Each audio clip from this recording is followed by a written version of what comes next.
Beralih ke informasi lain, Saudara. Badan Narkotika Nasional menangkap 2 hakim pengadilan negeri Rangkas Bitung karena kedapatan memiliki sabu seberat 20,6 gram.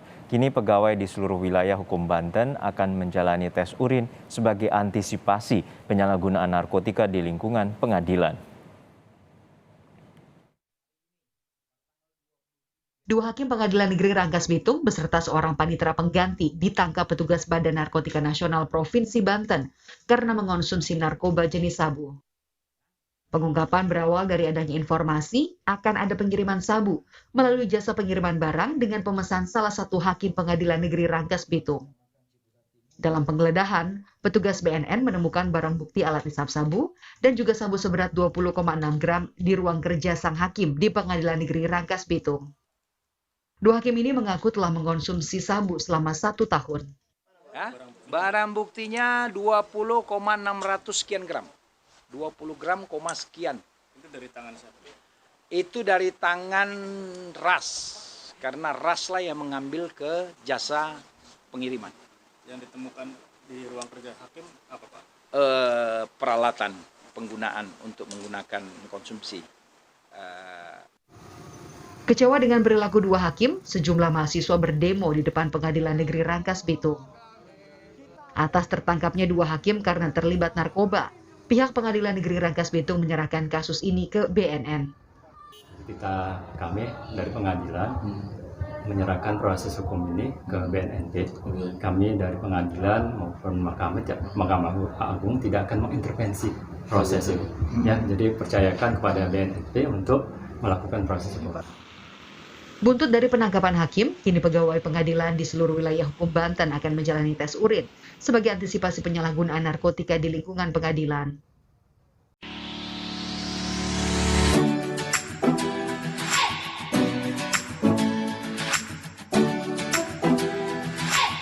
Mahkamah Agung terus membuat terobosan.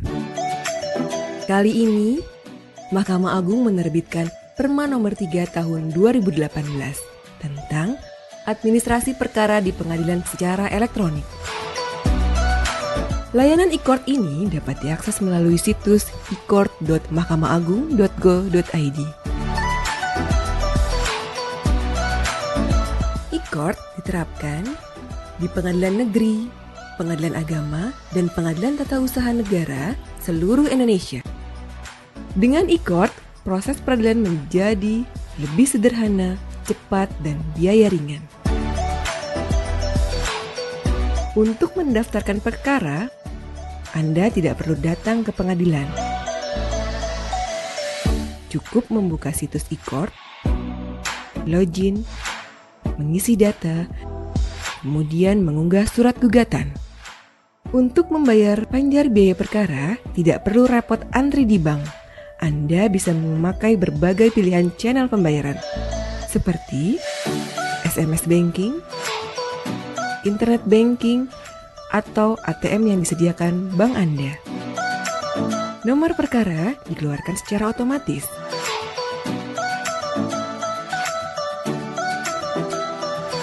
Dengan aplikasi e-court, panggilan sidang juga lebih praktis. Panggilan dikirim melalui domisili elektronik yang Anda pilih. Panggilan sidang tidak perlu lagi dikirim secara fisik oleh jurusita. E-court juga dapat dipakai untuk mengirim dokumen jawaban, replik, duplik, kesimpulan, bahkan salinan putusan. Dengan berbagai keunggulan itu, mari kita manfaatkan e-court untuk menuju badan peradilan yang agung.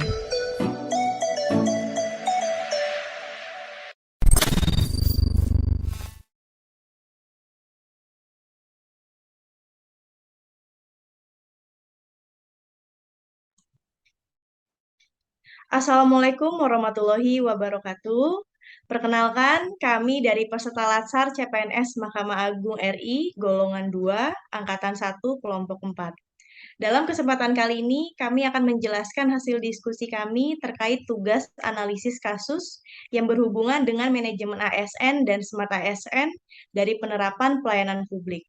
Dengan saya, Ella Tersiana, sebagai moderator, serta rekan diskusi saya dengan Saudari Dian, Saudari Agustin, dan Saudara Jumadi, kami akan membawakan penjelasan ini. Konsep diskusi ini pertama-tama kami sudah memutarkan video pada slide sebelumnya, yang kemudian kami akan menjelaskan hasil diskusi kami yang memang berkaitan dengan video tersebut. Baik, topik pertama yaitu penerapan pelayanan publik dengan best practice yang berhubungan dengan manajemen ASN akan dijelaskan oleh rekan saya, Saudari Dian dan Agustin. Waktu dan tempat saya persilahkan. Baiklah, terima kasih kesempatannya kepada moderator.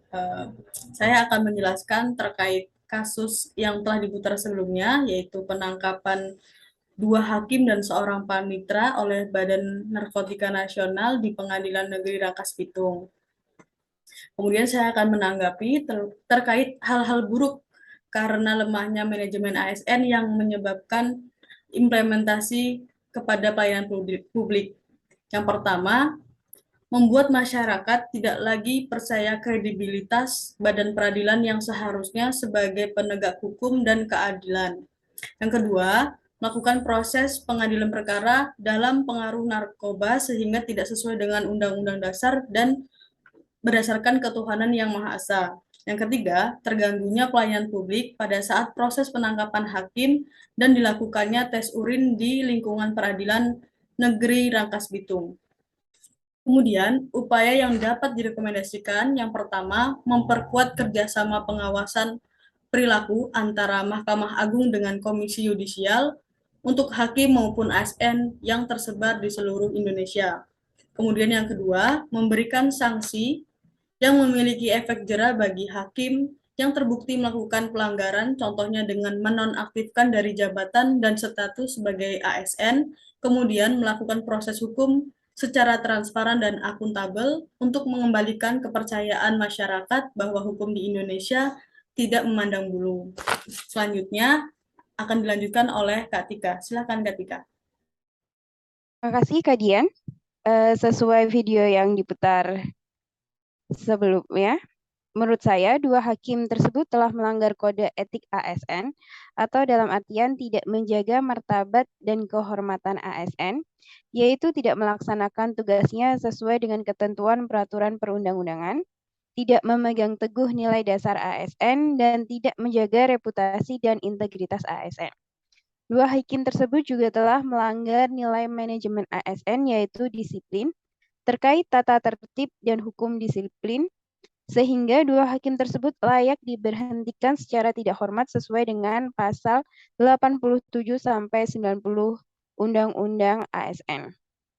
Dari kasus tersebut, upaya-upaya yang dapat direkomendasikan agar praktik yang buruk bisa menjadi lebih baik antara lain yaitu ASN harus memahami fungsi dan tugas ASN, yaitu 1. Sebagai pelaksana kebijakan publik, 2. Sebagai pelayan publik, 3. Perekat dan pemersatu bangsa. ASN juga harus memahami kewajiban ASN, yaitu hal yang sepatutnya dilaksanakan oleh ASN, yaitu antara lain 1. Setia dan taat pada Pancasila, Undang-Undang Dasar 1945, dan Negara Kesatuan Republik Indonesia. 2. Menjaga persatuan dan kesatuan bangsa. 3. Melaksanakan kebijakan yang dirumuskan pejabat pemerintah yang berwenang. 4. Menaati ketentuan peraturan perundang-undangan. 5. Melaksanakan tugas kedinasan dengan penuh pengabdian, kejujuran, kesadaran, dan tanggung jawab. 6. Menunjukkan integritas dan keteladanan dalam sikap, perilaku, ucapan, dan tindakan kepada setiap orang, baik dalam maupun di luar kedinasan. 7. Menyimpan rahasia jabatan dan hanya dapat mengemukakan rahasia jabatan sesuai dengan ketentuan peraturan perundang-undangan. 8. Bersedia ditempatkan di seluruh wilayah Negara Kesatuan Republik Indonesia. Selanjutnya saya serahkan kepada moderator, Kak Ella. Baik, terima kasih Saudari Dian dan Agustin atas pemaparannya. Kemudian saya akan melanjutkan dengan topik kedua yang berkaitan dengan video kedua, yaitu penerapan publik dengan best practice yang berhubungan dengan Smart ASN yang akan dijelaskan oleh saya sendiri dan rekan saya, Saudara Jumadi. Ya, pertama-tama saya akan menjelaskan terkait video kedua, yaitu inovasi sistem e-court dalam penyelesaian perkara. Yang dimana hal ini berhubungan erat dengan Smart ASN, di mana yang kita ketahui Smart ASN adalah predikat yang diberikan kepada ASN yang mampu menguasai teknologi informasi dan mampu menciptakan inovasi serta terobosan terbaru untuk lebih memudahkan masyarakat. Bagi Mahkamah Agung, semangat inovasi harus terus dipelihara dan didukung karena sejalan dengan amanat Pasal 4 Ayat 2 Undang-Undang Nomor 48 Tahun 2009 tentang kekuasaan kehakiman bahwa pengadilan membantu pencari keadilan dan berusaha mengatasi segala hambatan dan rintangan untuk dapat tercapainya peradilan yang sederhana, cepat, dan biaya ringan. Aplikasi e-court merupakan perwujudan dari implementasi Peraturan Mahkamah Agung Nomor 3 Tahun 2018 tentang administrasi perkara di pengadilan secara elektronik. E-court merupakan inovasi sekaligus komitmen bagi Mahkamah Agung Republik Indonesia dalam mewujudkan reformasi di dunia peradilan Indonesia yang mensinergikan peran teknologi informasi dengan hukum acara. Peluncuran sistem ini sebagai bentuk inovasi untuk melayani memiliki tujuan spesifik untuk menumbuhkan inovasi pelayanan publik di pengadilan sesuai dengan tuntutan dan perkembangan kebutuhan masyarakat dalam hal pelayanan publik di pengadilan dan peningkatan kualitas kepercayaan publik terhadap lembaga penegak hukum. Kemudian akan dijelaskan kembali oleh Saudara Jumadi, dipersilahkan. Baik, terima kasih moderator yang telah memberikan kesempatan kepada saya untuk melanjutkan atau menjelaskan tentang e-court. Kemenpan RB yang telah mencanangkan kebijakan manajemen ASN menuju Smart ASN 2024. Melalui kebijakan tersebut diharapkan akan dapat terbentuk birokrasi berkelas dunia. Dalam upaya membentuk birokrasi berkelas dunia tersebut diharapkan setiap pegawai dapat memiliki profil sebagai Smart ASN yang terdiri dari nasionalisme, integritas, wawasan global, hospitality, networking, penguasaan teknologi informasi, bahasa asing, dan entrepreneurship. Dalam mewujudkan birokrasi berkelas dunia, Mahkamah Agung RI tidak mau harus mengikuti arus revolusi industri 4.0 yang mana semua harus berbasis teknologi. Penerapan teknologi informasi sejatinya adalah upaya untuk mewujudkan asas peradilan sederhana, cepat, berbiaya ringan sekaligus upaya mendorong perkembangan perbaikan manajemen dan administrasi menuju peradilan yang modern. Hal ini merupakan lompatan besar dari keseluruhan upaya Mahkamah Agung untuk mengatasi 3 hambatan yang sering dihadapi lembaga peradilan, yakni penanganan perkara yang lambat, kesulitan mengakses informasi pengadilan, integritas aparatur peradilan terutama hakim. Adanya inovasi yang dilakukan Mahkamah Agung melalui penerapan e-court merupakan upaya untuk mewujudkan pengadilan yang unggul dan transparan dalam proses maupun mekanisme peradilan menuju Mahkamah Agung yang modern. Penerapan e-court secara langsung berdampak pada efisiensi administrasi peradilan sekaligus wujud transparansi proses pencarian keadilan serta mendorong tata perilaku penegak hukum yang profesional, transparan, akuntabel, efektif, serta efisien. Modernisasi peradilan berdampak pada penyelesaian lambatnya penanganan perkara serta meningkatkan integritas dan profesionalisme aparatur penegak hukum. Hal ini sangat baik untuk masyarakat karena dampak langsung yang dirasakan para pencari keadilan sendiri adalah melalui penerapan e-court itu sendiri. Sejatinya membuat masyarakat pencari keadilan dapat lebih mudah mengakses dan mengontrol proses yang sedang berjalan sekaligus melakukan penghematan biaya berperkara. Mungkin itu penjelasan dari saya kembalikan ke moderator. Ya, terima kasih Saudara Jumadi atas penjelasannya dan kemudian terima kasih juga sebelumnya dari Saudari Dian dan Agustin tentang pemaparannya terkait penerapan manajemen ASN. Ya, dapat saya simpulkan terkait 2 kasus atau 2 video sebelumnya dari penjelasan kami Yang pertama, dalam implementasi Smart ASN di tengah pandemi COVID-19 ini, e-court sangat membantu pemerintah dan masyarakat. Dalam konteks pemerintah, hal ini selaras dengan seruan social distancing yang dimana mengurangi potensi kerumunan masyarakat di satu tempat yang sama. Namun di sisi lain, dalam konteks masyarakat, e-court ini sangat membantu karena mengurangi mobilitas masyarakat hingga cukup di rumah saja dalam mengakses pelayanan publik pengadilan dari instansi Mahkamah Agung. Masyarakat dapat menghemat waktu, tenaga, biaya dalam mengakses pelayanan e-court.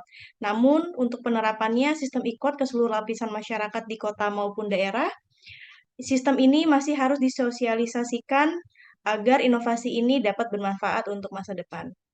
Sedangkan dalam penerapan manajemen ASN sebagai pelayanan publik, setiap ASN harus memahami dan mematuhi peraturan pemerintah tentang disiplin pegawai negeri sipil yang tertera pada nomor 94 tahun 2021, yang dimana salah satunya berisi bahwa ASN memiliki kesanggupan menaati kewajiban dan menghindari larangan yang ditentukan dalam peraturan perundang-undangan.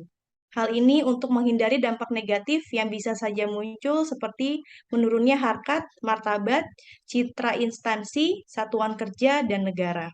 Jadi, setiap ASN diharapkan mampu untuk menguasai perkembangan teknologi dan informasi dengan tujuan dapat memberikan pelayanan yang lebih optimal. Demikian hasil diskusi kami ini.